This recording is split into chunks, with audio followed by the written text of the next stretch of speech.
कि साहेबगंज में जब मैं गई और वहाँ जब देखा है तो कई ऐसे ब्लॉक हैं जिस ब्लॉक की मुखिया बेटी तो आदिवासी है पर उनका पति बांग्लादेशी घुसपैठी यानी रोहिंग्या मुसलमान है और ये कहीं ना कहीं वहाँ का डेमोग्राफी को चेंज किया है। मैं साहेबगंज के बारे में आपको बताना चाहती हूँ। बरहेट प्रखंड का बरहेट संथाली उत्तर, बरहेट का कदमा पंचायत, बरहेट का गोपालडीह पंचायत, ये 3 पंचायत जहाँ की बेटियाँ हमारी मुखिया है आदिवासी लड़की, लेकिन उनकी शादी मुसलमानों के साथ हुई है और उनके नाम से ज़मीन जगह सब ले करके कहीं ना कहीं डेमोग्राफी चेंज किया है। उसी तरह से मैं साहेबगंज का और एक प्रखंड है उधवा, जिनका पंचायत है दक्षिण बेगमगंज, वहाँ भी हमारी बेटी आदिवासी बेटी मुखिया है पर उनका पति मुसलमान है। उसी तरह से राजमहल का लखीपुर ऐसे पंचायत है, लखीपुर पंचायत में भी बेटी हमारी आदिवासी मुखिया है पर उनका हस्बैंड मुस्लिम है। ऐसे बढ़रवा का सतगाछी, मधुआपाड़ा और मयूरकोला, ऐसे 3 पंचायत है। तीनों पंचायत में हमारी बेटियां मुखिया है पर उनका पति मुसलमान है। उसी तरह से साहेबगंज जिला का एक बरहेट प्रखंड के फूलभंग पंचायत समिति की सदस्य है, बेटी भी आदिवासी है, पंचायत समिति सदस्य है पर उनका पति मुसलमान है। उसी तरह से हमारा जिला परिषद की सदस्य हमारी बेटी है जो जिला परिषद की सदस्य है पर उनका पति भी मुस्लिम है। इसलिए मैं कह रही हूँ कि जिस तरह से साहेबगंज जिला को एक सेंसिटिव एरिया बन गया है, लगभग 30 से 40% जनसंख्या डेमोग्राफी चेंज हो गया है। इसका उदाहरण और नाम हमने इसलिए उस प्रखंड और उस पंचायत के बारे में बताया है, उसका सर्वेक्षण निरीक्षण आप भी कर सकते हैं और वो सामने तथ्य को ला सकते हैं। इतना ही नहीं, अगर आप उस एरिया में देखेंगे तो ज़मीन का बिक्री किस आधार पर हो रहा है वो भी आपको दिखाई देगा। मैं आपको पढ़ देती हूँ। साहेबगंज का ऐसे गांव है जहाँ के लोगों को आज जिस तरह से हम बात करते हैं सिद्धू कानू, चांद भैरव, फूलो जानो के, जिन्होंने 1855 का हूल क्रांति को लेकर के आए और उस क्रांति के साथ में देश और समाज को बचाने के लिए आज साहेबगंज एक हूल विद्रोह के लिए जाना जाता है। उसी जगह पर हमारा जो बेटी रोटी और माटी का जो सवाल खड़ा हो रहा है वो कहीं ना कहीं एक बदलते डेमोग्राफी का एक कारण बनता है। उदाहरण के लिए साहेबगंज के मंडरो प्रखंड का तेतरिया मौजा है। तेतरिया मौजा का दाग नंबर 399, रकबा 5 कट्ठा 92 डिसमिल और खतियान है उनका देवस्थल जहर थान, जैसे हम लोग यहाँ सरना स्थल बोलते हैं, वो जहर थान है। वहाँ जमाबंदी किया है किसके माध्यम से, तो सीओ के माध्यम से। उस जगह पर ना पूजा पाठ आदिवासियों का होता है, उस जगह को रोकते हुए वहाँ कब्रस्थान का निर्माण किया जा रहा था और उस कब्रस्थान निर्माण के समय डीसी के माध्यम से लगभग 28 लाख का योजना भी सैंक्शन हो गया था।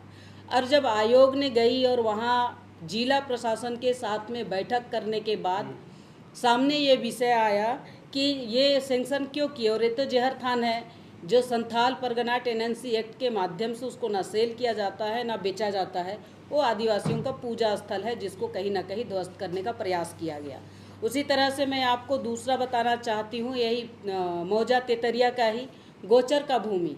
यह भूमि भी जैसे यहाँ भूइहरी होता है उस टाइप का वो गोचर का भूमि गाय को चराने के लिए, लेकिन वहाँ के लोगों ने अपनी संस्कृति को बचाने के लिए अपना वहाँ का सांस्कृतिक कार्यक्रम, नृत्य गायन प्रोग्राम या गांव का शादी ब्याह का प्रोग्राम वही गोचर के स्थान में होता है। उस जगह पर आज के दिन में अगर देखा जाए तो वहाँ मस्जिद निर्माण कर दिया गया है। उसी तरह से और एक बात आपको बताती हूँ कि किस तरह से लोग उन पर हावी हो रहे हैं। आदिवासी समुदाय के लोगों को सिर्फ कर्ज के नाम पर 5,000 राशि दिया जाता है और जो ब्याज का पेपर बनाया जाता है उसमें 50,000 लिखा जाता है और इसी से वो फंस जाते हैं, पैसा वापस नहीं हो पाता है। और उस नाम से जिस घर में, जिस आदिवासी परिवार में जिनका सबसे ज़्यादा धन दौलत है यानी कि प्रॉपर्टी ज़्यादा है, उस घर की बेटी को शादी कर लेते हैं और उस ज़मीन को कब्जा करने का काम करते हैं। ये कहीं ना कहीं ये पेपर जो बनता है वो पेपर भी दान पत्र लिखा जाता है और 2-3 कट्ठा से 4-5 कट्ठा तक उनको एफिडेविट दान पत्र के नाम से दिया जाता है। तो ये कहीं ना कहीं डेमोग्राफी चेंज का विषय है। ये विषय मैंने आपको साहेबगंज का बताया है। अभी मैं पाकुड़ के बारे में और गोड्डा के बारे में भी थोड़ा उदाहरण देना चाहती हूँ। गोड्डा जिला में तो यही स्थिति हो गया है कि जो एरिया है जहाँ वो ज़मीन बेचते हैं देते हैं, उसमें स्पष्ट रूप से उन्होंने लिखा है कि ज़मीन को देते समय भूदान के नाम से लिखा जाता है। और पुड़ैया हाट का एरिया में मैं आपको बता सकती हूँ, गोड्डा के एरिया में बता सकती हूँ, और ये बुआरी जो आदिवासी बहुल बेल्ट है, सुंदर पहाड़ी एरिया है। विकास के नाम में तो 0 सन्नाटा है सभी जिला में, लेकिन ज़मीन लूटने में बहुत आगे है। उसमें लिखा जाता है कि 4 से 5 कट्ठा भूदान के नाम पर पंचनामा किया जाता है। उसमें पूर्वजों वो लिखते हैं कि पूर्वजों से हम दोनों परिवार का पारिवारिक संबंध के कारण हमारे पास रहने का ज़मीन नहीं है, इसलिए पारिवारिक संबंध होने के नाते आप मुझे 4 कट्ठा भूमि बसोबास के रहने के लिए ज़मीन दान में दिया जाए। तो इस टाइप का खेल वहाँ चल रहा है, जो कहीं ना कहीं आदिवासी समाज को ठेस पहुँच रहा है। और आपको कल की बात अगर मैं बताऊँ, परसों की घटना हुई है पाकुड़ में एक घटना 18 तारीख को हुई थी और 17 तारीख को घटित हुई थी। और 17 तारीख को घटना होने के बाद उन्हें फूलो झानो अस्पताल दुमका में ट्रीटमेंट कराया जा रहा था। उसी समय मैं 21 तारीख को दुमका पहुंची और उस समय का मैं आपको बात बताना चाहती हूं कि जो पाकुड़ का महेशपुर प्रखंड है, महेशपुर प्रखंड का गाय बांधा गांव है। उस गांव में 18 तारीख को एक आदिवासी भाई बाहर कमाने गए थे और आके जब देखते हैं गाय बांधा में अपने ज़मीन पर, तो एक मुस्लिम परिवार ने उनका ज़मीन को पूरा कब्जा करके कंस्ट्रक्शन का काम कर रहे थे। तो अपना ज़मीन बचाने के लिए इन्होंने आवाज़ उठाया, लेकिन पूरा वहाँ का जो बाहरी मुसलमान, जिसको बांग्लादेशी घुसपैठी हम कह सकते हैं, उन मुसलमानों ने, वो बुजुर्ग पुरुष और महिला दोनों निहायती गरीब थे। आज इस एरिया में अगर किसी को भी देखेंगे उस टाइप का कपड़ा कोई नहीं पहनता है। दोनों महिला को, दोनों जो बुजुर्ग व्यक्ति थे 60 से 65 साल का उम्र का, उनसे बातचीत करने से या कि उनके पूरा सीना में कूद कूद के लोग नाचा है और पूरा उनका सीना को तोड़ने टाइप का कराह रहे थे, लेकिन कोई देखने वाला नहीं था।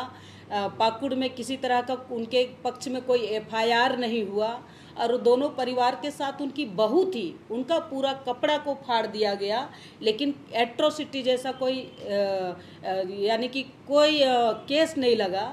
जब हमें पता चला तो हमने पाकुड़ एसपी प्रभात कुमार को फ़ोन किया, फिर जो आईजी प्रमंडल है क्रांति जी, उनसे हमने बातचीत किए, तब जाकर के उनकी व्यवस्था बनी, उनकी एफआईआर लिखी गई और उनको उनका घर तक पहुंचाने के लिए व्यवस्था बनाई गई।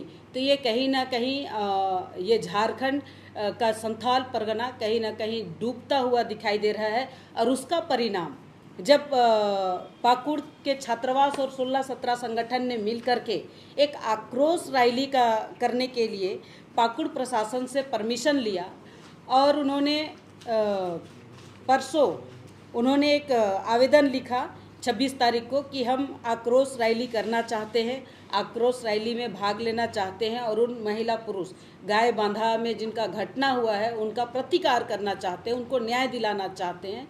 तब पुलिस ने आधी रात 12:30 पर छात्रावास में धावा बोलते हैं और 10 से 12 लड़कों को बुरी तरह से पीटा जाता है, आदिवासी लड़कों को। और आज तक पाकुड़ पुलिस ने उन आदिवासियों के हित में कोई भी एफआईआर नहीं किया, लेकिन पुलिस के माध्यम से आदिवासी 100 लड़कों के ऊपर में क्रॉस एफआईआर किया गया है। तो ये है स्थिति। अगर कोई आदिवासी कुछ करना चाहता है, अपना हिफाजत करना चाहता है, अपने हित की लड़ाई करना चाहता है, तो पुलिस प्रशासन उन्हें साथ नहीं दे रही है। तो ये कहीं ना कहीं आयोग के संज्ञान में भी आया, आयोग ने देखा है और अभी तुरंत में आयोग ने वहाँ के जो एसपी है और डीसी है उनको अभी तुरंत में एक नोटिस जारी कर रहे हैं और 1-2 दिन में पूरा आयोग, राष्ट्रीय जनजातीय आयोग का पूरा टीम पाकुड़ जाएंगे, इस विषय को पूरा निरीक्षण, गहन निरीक्षण करेंगे और उस पर कार्रवाई करेंगे। तो आज का जो प्रेस कॉन्फ्रेंस था वही रोटी बेटी और माटी का ही सवाल है।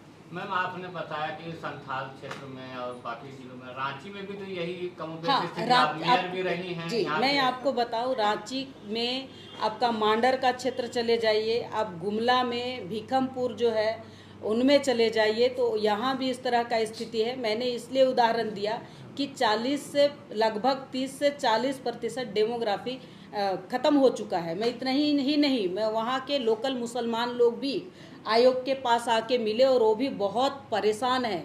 इसलिए कहीं ना कहीं डेमोग्राफी चेंज होती है। उन्होंने कहा कि हमारा हक और अधिकार को मैडम मारा जा रहा है और इस पर ज़रूर कार्रवाई होनी चाहिए। तो इसलिए मैंने इस बात को आज आपके समक्ष रखने का प्रयास किया।